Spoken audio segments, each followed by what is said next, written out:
All right. This session, thank you for joining us, is on culturally responsive library walks, a project-ready tool for program improvement. I originally presented this slide deck at the Minnesota Library Association convention back in October of 2025. The slide deck should still be available, and you can scan the QR code if you would like access to the resources.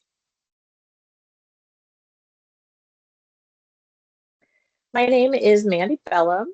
I am the K-12 Library Media Content Lead for Minneapolis Public Schools. I'm starting my third year there. Previous to that, I have taught in Burnsville and Waconia. And within that time, I've been a classroom teacher for both math and Spanish. I've been a tech integrationist for over 10 years. For 3 years, I did that district-wide, and then I lobbied to have our tech integration position merged with our library media specialist position, which we ended up adopting for K-8. We had those merged positions, and I did that joint role for 6 years. So, and then here's just a fun picture of quite a while ago before Grumpy Cat passed. Grumpy Cat went viral for a while, and we actually got to meet her at the Mall of America about the year before she passed. Her real name is Tartar Sauce. And if you haven't seen the Grumpy Cat's Worst Christmas Ever movie, it is narrated by Aubrey Plaza, and it is hilarious. So I would highly recommend that.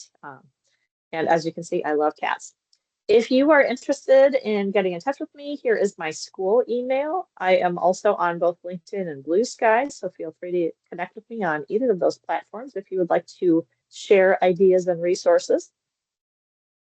Today's session agenda is going to give you kind of a little bit of background of Project Ready and what it is. It's going to go through an LSTA grant that Minneapolis Public Schools received a few years ago called the We Win When We Read grant, which was partnering with the We Win Institute of North Minneapolis. And that grant was focused on supporting Black student achievement with our library books and programming. Part 3, I'm going to talk about the culturally responsive library walk and what it is and how we used it. Part 4, I'm going to share some specific results.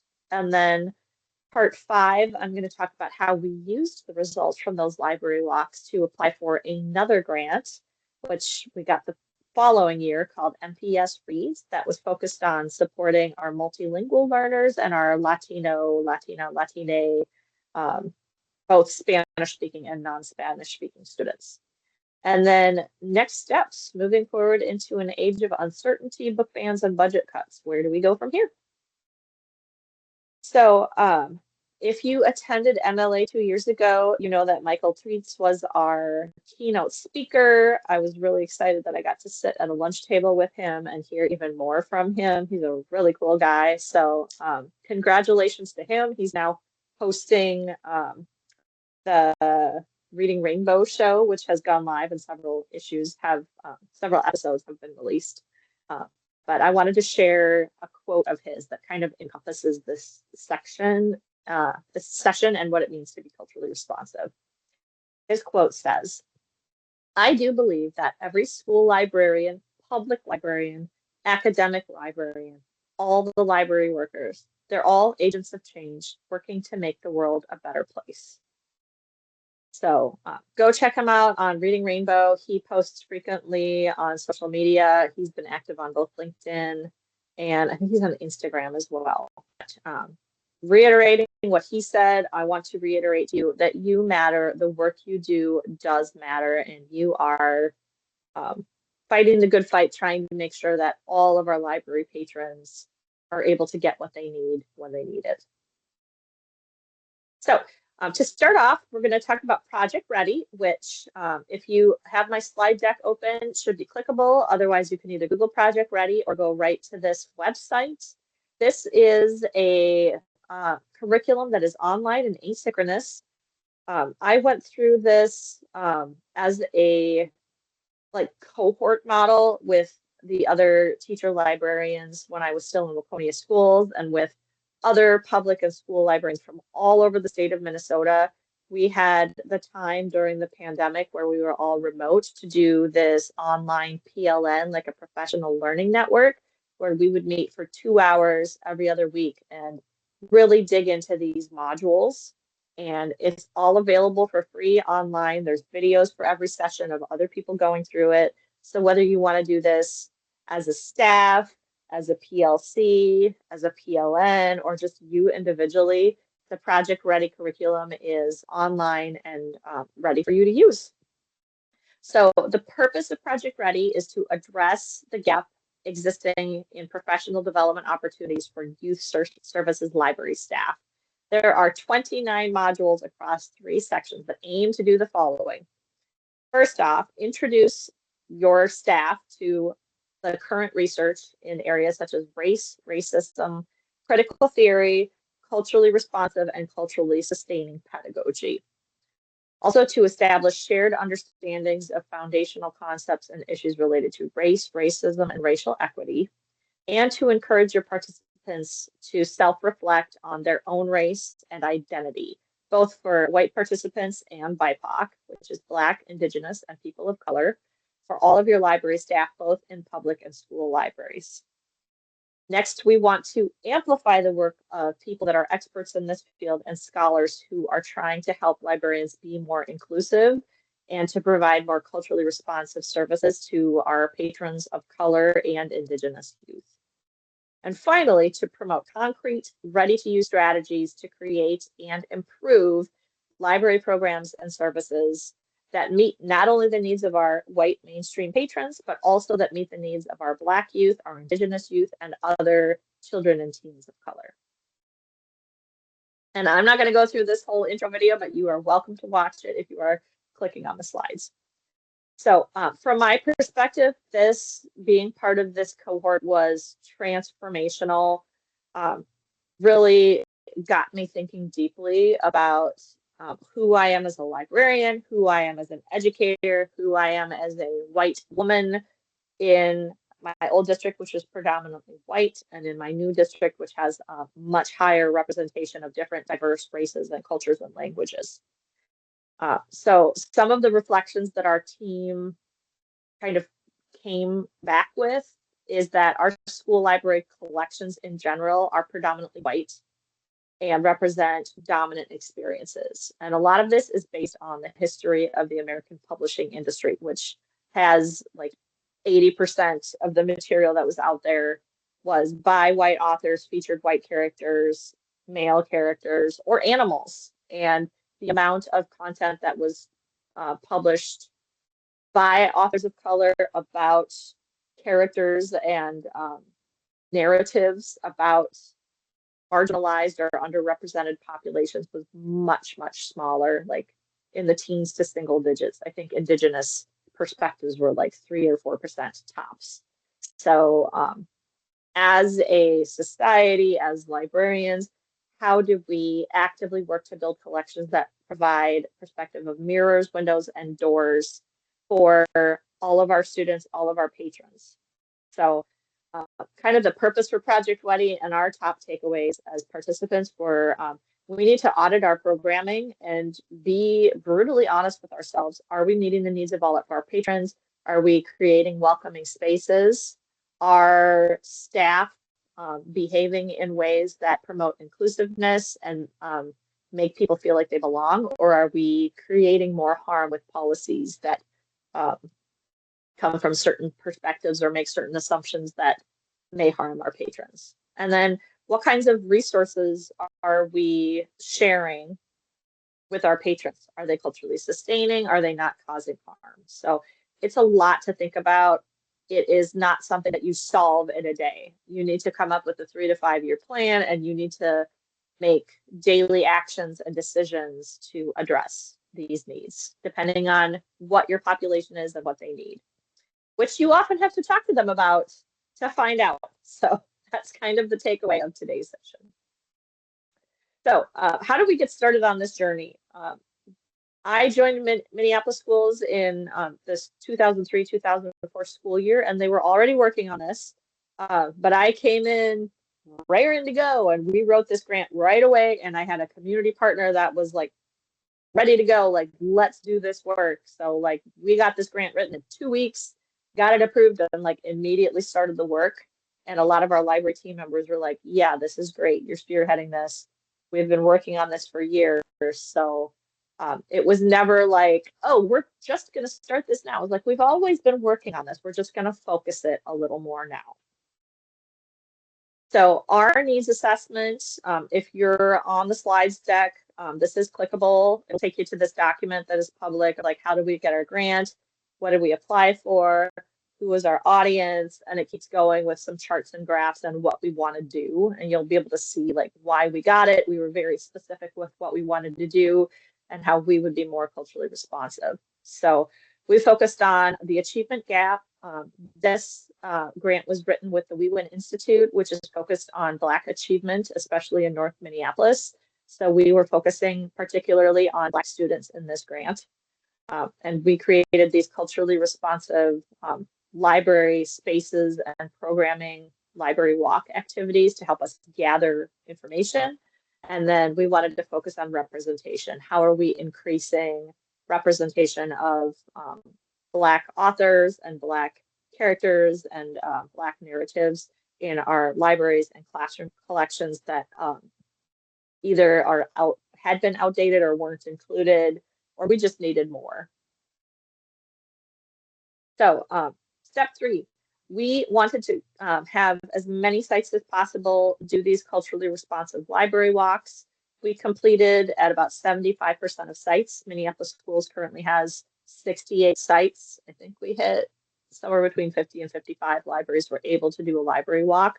It is a big undertaking. So again, this is clickable. If you want to go to the tool, this is part of Project Ready, completing these culturally responsive library walks. But I just have the main page linked in here.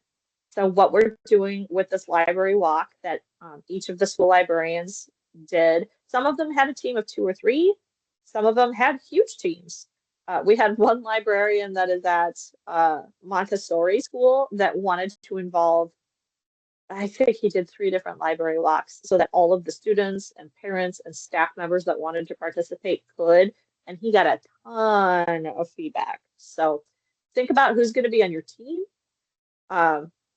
We recommend having, as it says on the form, a school administrator. The librarian should definitely be involved, a teacher, a parent, and if you can, it's really helpful to have students involved. If you're at a school library, shouldn't you get some student feedback on what the library has and if it meets their needs or not? So keep that in mind. If you're at a public library, are those regular patrons that you see all the time, would they be willing to participate? And there are some forms at the end as I scroll through here that you'll see that you can use with students and teachers if you don't want them to participate in the full walk. So after you form your team, you're going to want to have, I don't know, 10, 20, maybe 30 minutes tops to sit down as a team and talk about what we want our library to be. What are our shared beliefs? What is our shared vision of what an inclusive, culturally responsive library looks like for our patrons? How do we make sure that everybody, when we say culturally responsive, we're not saying we want culture everywhere. We're saying that all of our patrons come in and feel like they can be themselves, that who they are is affirmed and represented, and that they feel like they belong. So you might have to talk to the patrons to figure out, like, what is your culture? Like, how do you act? And does this space feel like you can be yourself in it? So after you've had that kind of initial discussion, you're going to decide as a group, what characteristics do we want to evaluate? And there are 5 different things you can do. You could start with like, hey, we just had this discussion about our collaborative beliefs and vision, and we are all over the place. So maybe we're going to do our library walk just on staff beliefs and behaviors. We're going to do a staff audit, and how many different people you want to involve in that is your choice. How are our staff interacting with our patrons? What do they believe? And how does that come across to the people that the library is supposed to serve? The most common ones that we did in Minneapolis that are the easiest for outsiders to evaluate is the library space and then what resources are available. That could be books, that could be technology, that could be browser bins, that could be shelves, that could be signs, that could be furniture, that could be craft activities. So those were the two big ones that we really wanted to focus on as a district as we did this.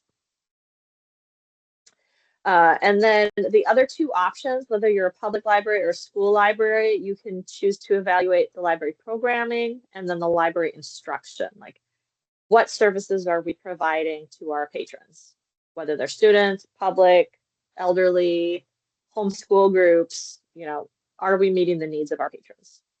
So I would advise picking one, maybe two, to complete on your library walk, and then take some time to go through all of the different questions and criteria. And for you, if you're hosting the library walk, you may want to redo this form to focus on who your particular patrons are. For our grant, we were focusing on our Black youth and improving outcomes for our Black students. Are our libraries meeting needs for that specific group? So that was our focus.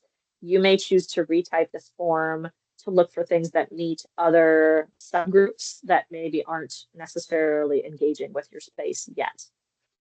Or you may just do like maybe patrons with disabilities, or what are the different groups that in your space we need to make sure we're looking at, that does our library culture feel inclusive to them? And then within each area that you pick, you can look at the different characteristics and you can look at the different examples. And again, you may want to retype this based on who your subgroup is that you're looking at. And then you're going to fill out your observers as they're walking around. I would recommend having all of these pages printed and give them a clipboard and a pen or pencil. What do they observe? Not talking to each other, just what can they see and what observations are they seeing with interactions between staff and patrons.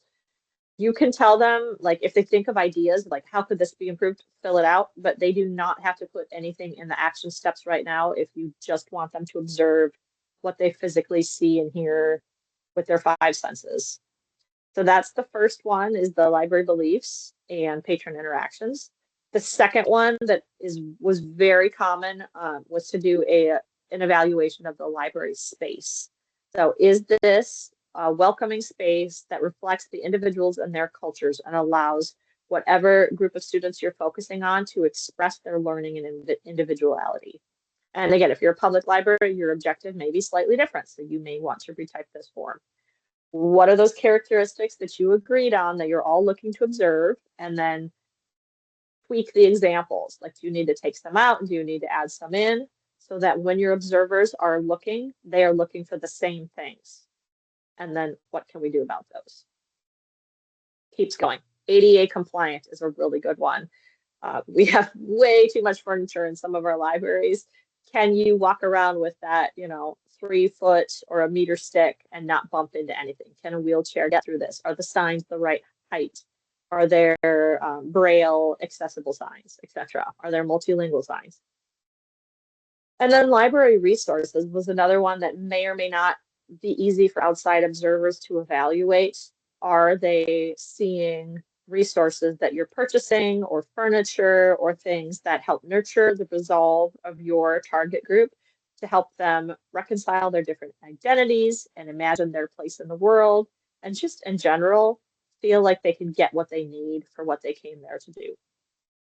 You can see there's technology on here, there's periodicals, there's award-winning literature, the signage is discussed here. There's a collection development policy that values all sorts of different perspectives. Your patrons have input into it. And then what sorts of community resources are being incorporated into your library? Are there opportunities for people to see themselves represented on the book displays, on the reading list, and the book talks? Are there resources for patrons to check out books or access the catalog outside of the school year? Have you updated your website? This was a big one for a lot of our sites, is like the library website hasn't been updated or doesn't exist. We don't have a newsletter. And then we don't have any groups for students to like give their perspective and give recommendations.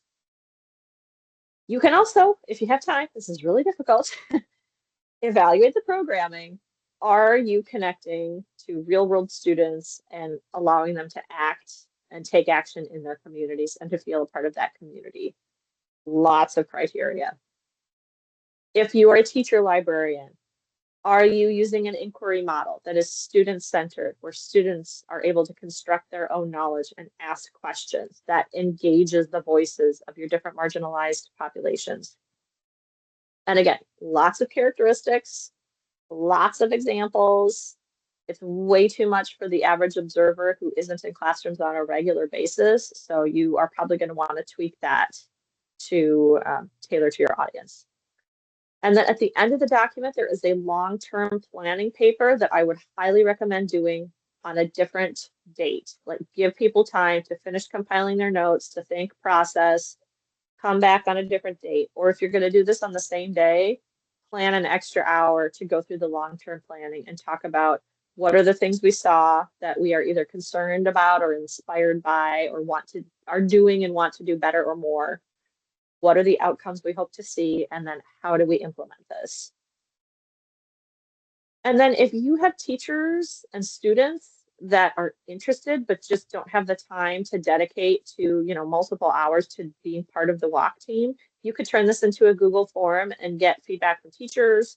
You could turn this last page into a Google form and get feedback from students, or just, who's here at the library today? I'm going to informally have them fill this out. There's room for 3 different people to give some feedback.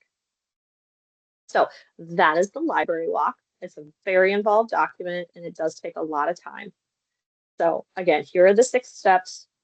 Build your team, share your vision, talk about those characteristics that you want to see, pick a focus area, decide on those look fors, and then do the actual library walk and plan some time to do the debrief.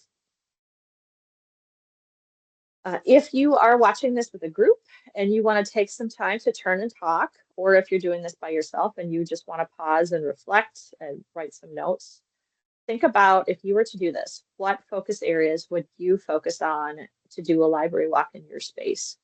Who would you invite? What questions would you adapt for your specific population? And then once you get your results, how might you use this as an advocacy tool to ask for program increases, funding increases, or, just try to get people more involved?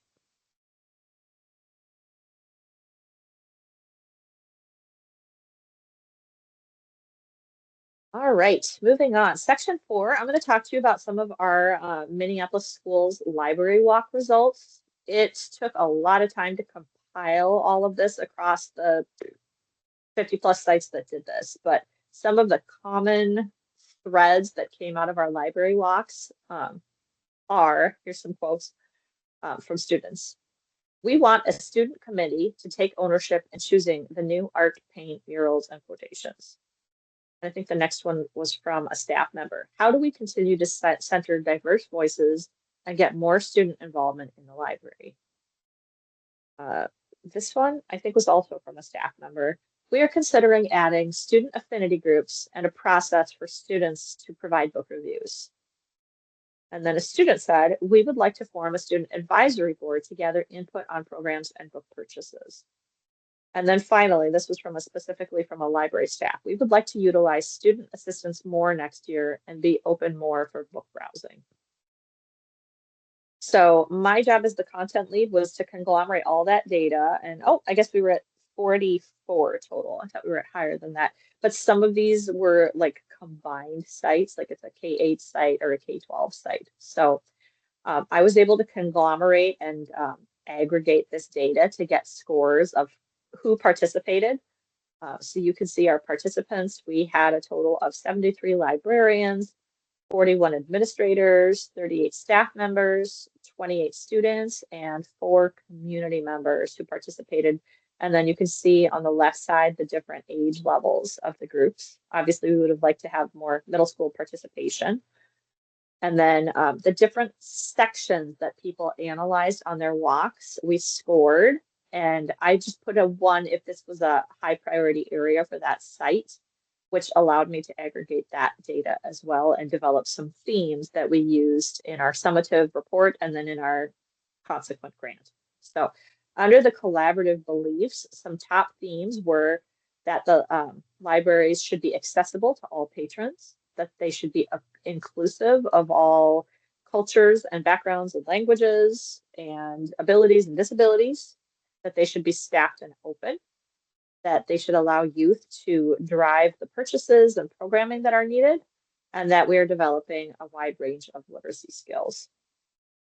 Under the library resources, one of the top threads that came through is we had a huge influx of Spanish-speaking students from Central and South America that year.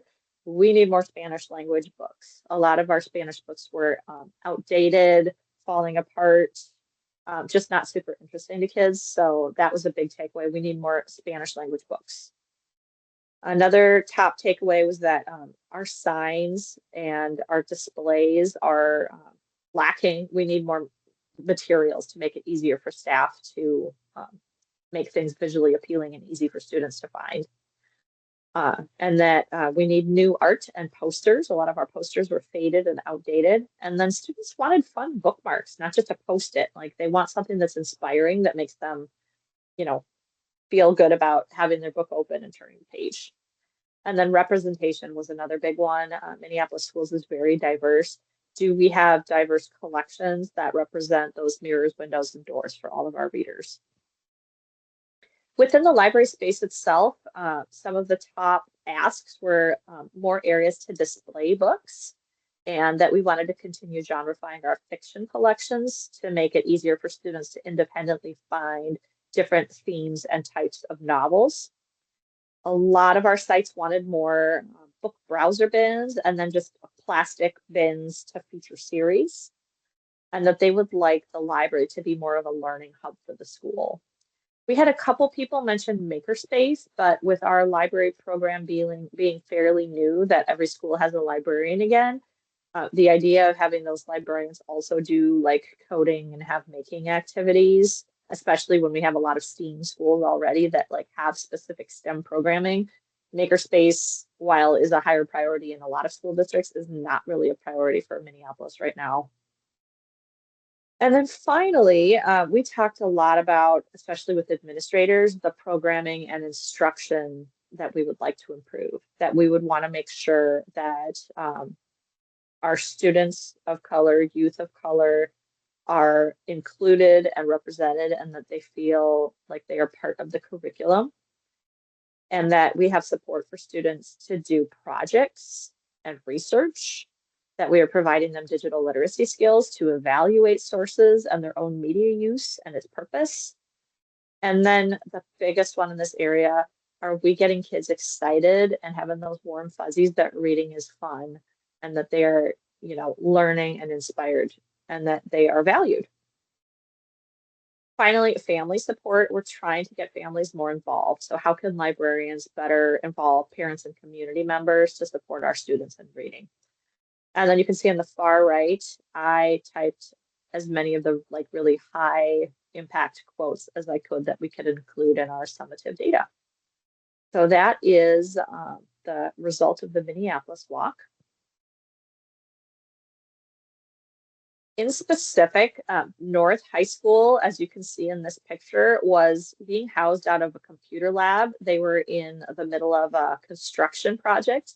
So this was a really good time. This was one of our first library walks in like December of 2023, where we got a wide range of participants to come in and say, you know, we're stuck in this classroom right now. Here's some things that are working. Here's some things that aren't working. How do we better support our students as we build this new library? What do we want to see? So this is an example of this student on the left in the purple was pointing out, I love this book table. The librarian, Mrs. Aram, is on the right side here. And this student was saying, I love that there's always new books out on display, that I know that these are here for me and I can come and get inspired and take these and check them out. So like every time I walk into the library, I head straight for this table and see what's new. So that was a positive. Obviously being stuck in a like science lab, some of the other results were that it was loud because you had students trying to do online work, you had some classes in there doing research, you had students checking out books, and you had a few students on free period that just needed a place to be. So some of the observations and wonderings were like, how do we meet all these different needs? And then obviously they featured like she's doing the best she can with the space. She's got all these amazing plants everywhere. She's got all these images of diverse people everywhere. And then one of our community partners had mentioned that, like, does this library feel like a space that's for white people, or does it feel like a space that's for Black people, or something else? Like, how do you know when you walk into a space who the space is for and if you belong? And then they did come up with some action items, like, as we're getting the new library, what would you like to see? They had the idea of a wellness room. They talked about the computers and how they're really slow and outdated. And then could we get some sort of kiosk login computers for the PSEO students, which because of this, we were able to do. We also focused on the library resources. Liz pointed out some of the things she was doing with the mini like capsule collection that she had in that space. The majority of her library was in storage. So what do we want the shelving to look like in the new space? Liz was talking about, Miss Aram was talking about how she is prioritizing manga and graphic novel series, of like asking the students what series that they want and then ordering all of the series, as opposed to having just a hodgepodge of a ton of different series and only having a couple of each of them, and like how much space they take up when you do have them. She shared her genreification process, and then talking about having some of those comfort reads available where it might be like a middle school book and they're at high school, but like those are the books that, like, if the kid has time to reread, that they go back to and want to reread some of those fun books again. And as you can see, we had tons of action steps that people were talking about, like, what could we do to make this library even better as we reopen? So that example, that advocacy example of getting all these different stakeholders involved really led into, now we're going to apply for a new grant. We have all of these action steps and now we need the funding to implement them. So we then applied for another LSTA grant informed by that work. And again, here is the example from North High School. So before they moved, they had this tiny little mini library and computer lab that was smushed into a science room.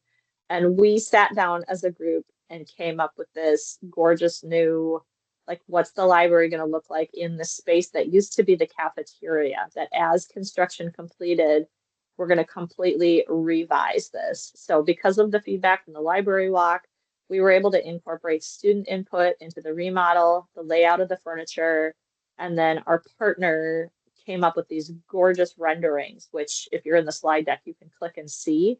And even with these renderings, we had multiple meetings with the vendor to say, like, hey, this was your idea.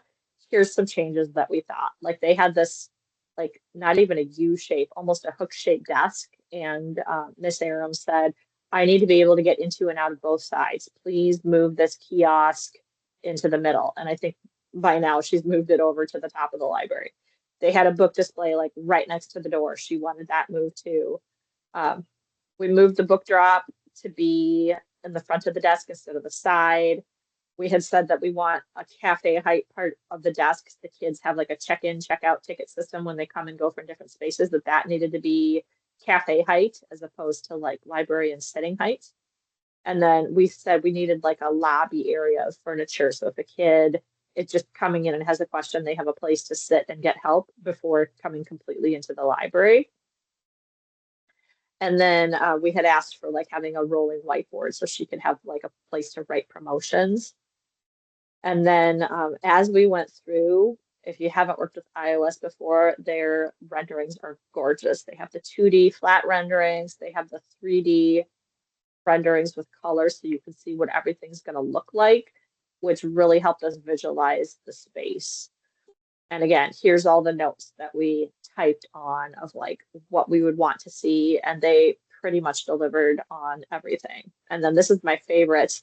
I can't remember if I included pictures of like what it actually looks like now, but this visual rendering was like a really good starting point of like where we think the different furniture is going to go. And it's pretty amazing how many, even after all of this was delivered and installed, like how many different times we moved things to actually make them fit better based on the student feedback of who was in the space. So we kind of did like a informal library walk after. And then surprisingly, this fishbowl area has been the most popular and is one of the few things that has not moved from its original design perspective. The kids love this area. Teachers love to come in with classes and have these, like fishbowl discussions where people are facing each other and there's multiple rows.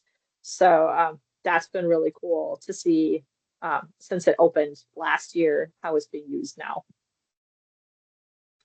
The other cool piece of feedback we got was like students, they do History Day at North High School, and the students wanted it to be easier to find books on the topics that they are doing. So Liz Aram presented on her bookstore model nonfiction transformation and how she has kind of decolonized Dewey.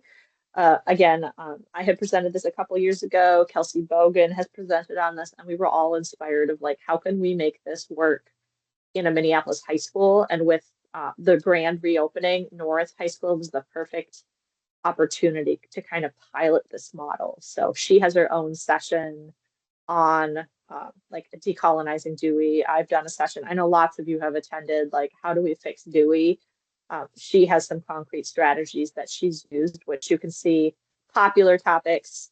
She has tried to keep numerical order somewhat and has been tweaking call numbers to make more sense instead of blowing the whole system up. So if you zoom in, you can see a lot of her call numbers are the same. And then she's trying to figure out, how can I add a label or redo the label to reflect these new topics? So she has a true crime section. She has a sports section, which is huge and sorted by sports. She has an activism and identity section. And then the US history sections are separated out by time period. And she's made these little visual displays that define the time period and like major things that happened during that time period. So if kids are looking for books on specific parts of history, they can much more easily find what they're looking for. Another huge piece to our grant, our first grant, well, I guess it's kind of our second grant, was people wanted to finish genrifying. Minneapolis Schools had gotten a fiction genreification grant back in like 2019, 2020-ish, that during the pandemic and post-pandemic, an initial cohort of librarians had worked together to develop district specs on like, what are our major genres? We worked really closely with Mackin to identify and start stickering those genres. And then as I came on board with a whole bunch of new staff, people were like, oh my gosh, this is amazing. This totally makes sense. We saw huge increases in circulation in the sites that had genrefied. We wanted to do more of that. So our second round of grants provided staff hours for a whole bunch more buildings to do this. And one of our defining factors was using like the tidal wave reports and then the circulation reports out of Fall at Destiny to show that the sites that had genrefied, while all of our sites had higher circulation with our district library allocation, the sites that genrefied that year had 300% more increase in their circulation than the sites that didn't. And surprisingly, they lost fewer books, probably because the books that they checked out, they actually wanted to read and were more likely to return. So we use genreification data, and we also use circulation data to show concrete results of how the circulation changed, how many more books the kids checked out, because they could find them and they actually wanted to read them. And then we actually had a little bit of grant money left. So we finished this year. As of September 2025, the final school finished genrifying. So Minneapolis Schools is officially genrified in the fiction section, and more of we have a PLC cohort that's working specifically on doing what Liz did at North High School, Miss Aram did, of tweaking Dewey to make nonfiction more accessible and less harmful to our students. So we focused our second grant on our fiction collections. What kinds of books are popular? What are popular authors? And then our nonfiction collection. What are the Dewey categories that kids are interested in? How do we put those in bins for some of our lower readers to find more easily? Are there harmful things that we should undo? And then are there more bookstore focused lessons that make nonfiction and everybody books more accessible and engaging to those striving readers and early readers? And then we're still working on this catalog work. How do we clean up our copy categories and our sublocations so that the library staff know where books are and where they should be shelved and how to catalog them. And then how do we teach kids how to use this new physically library system? And then how do we create lessons that show them how to search for the different catalog categories and tagged diversity terms and whatever else they're looking for so that they can independently find those books. So again, here's how we got our new grants. If and when LSTA funds are available, or if you're doing some other grant or working with your principal to secure funding, that library walk data was crucial. Our patrons wanted representation. They wanted to see themselves on the walls, on the posters, in the library physical space. They wanted bookmarks, make reading fun. They wanted some that they could color on. They wanted some smelly ones. They wanted cool seasonal ones. They wanted to be make it more independent, that they could easily find and check out books they like without having to involve an adult if they could do it by themselves. And then again, the Spanish language books, more variety, more types, more reading levels. And they wanted both translated text by American authors and they wanted authentic books by own voices, Spanish speaking authors from those countries. So what we asked for with the grant was help us buy more culturally responsive wall art. Help us buy these book bins to build these capsule collections. They're plastic, basically everybody bins without having to buy the fancy jaunty craft wooden book browsers that are like $1,000 a piece. We've been buying these plastic bins that are like $8 to $10 a piece that you can build mini collections, put a picture on the side, make it really easy for kids to find books and to see if they're checked out. And then more inclusive and visually appealing shelf signs that show kids where stuff is. And then we really used that library data from the walks to dig into what does it mean to have representation of those mirrors, windows, and sliding glass doors. What does it look like in books? What does it look like in lessons? What does it look like in your displays using both cultural months and ongoing themes that involve all cultures? How do we bring in those authors that have authentic perspectives, whether that's to do an author visit or to show those authors within our lessons doing interviews or reading their own books. And then student art. It is not difficult to feature art that your students create. You just have to make a space for it and promote to them that they can put their art there, maybe partner with some teachers. Maybe you have some contests in the library, or you saw a really amazing piece of classwork, or have students design bookmarks. Make a space for students to share their work. And then bring in the community and book buddies, or having some online reading activities where students get to engage in those shared reading activities. And our final area of our library grant that we really wanted to feature is how do we get students involved, student voice and choice in the books that we order, in feeling ownership of the library, volunteering, working during checkout, and then how are we getting that annual feedback from them that we are meeting their needs, whether it's an annual survey or they come in monthly to give us their feedback on some sort of advisory board. So that is our Minneapolis perspective, and we are on to next steps. As we all know, funding is really tight right now. The LSTA grants, IMLS is basically defunct. So we're trying to figure out how to do more with less.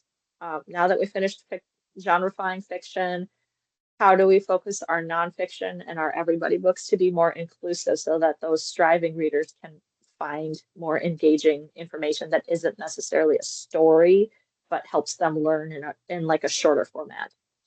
And then we're working a lot on like bin and capsule collections, making things look more engaging, like with bookstore type displays. And then we're really focused on standards-based instruction, implementing those new 2025 item standards and trying to get every kid at every school to get in at least 20 library lessons per year, which basically the way we calculated it looking at the schedule is there are somewhere between 20 and 23 full weeks in a library school calendar. If you have a shorter week, you're just going to try to get all the classes through to do book checkout and you probably can't teach a lesson. But if you have a full 5-day week we try to teach a lesson, whether it's on library skills, technology skills, digital citizenship skills, research skills, those big 4 bucket areas, trying to get 20 lessons in a year, if not more. And then we are advocating for equitable staffing, same as most schools in the district. So if you're interested, there is a link here to one of our advocacy slides that shows some of the things that we've been doing with funding, some of the furniture that we bought. Here's those browser bins, and then like our genreification status. And if you're just not sure where to start with advocating for your library program, I have an article that was published in Knowledge Quest last summer. So if you'd like to read that article and get more strategies, I have a lot of specific strategies that we've been using in Minneapolis to help build our program. So that is our culturally responsive library walk slide deck. So thanks for listening. Thanks from Minneapolis Public Schools. Again, I'm Mandy Bellum. If you would like to reach out and get in touch, here is my email and my LinkedIn and my Blue Sky profile. I would love to hear what you found inspiring and how it goes.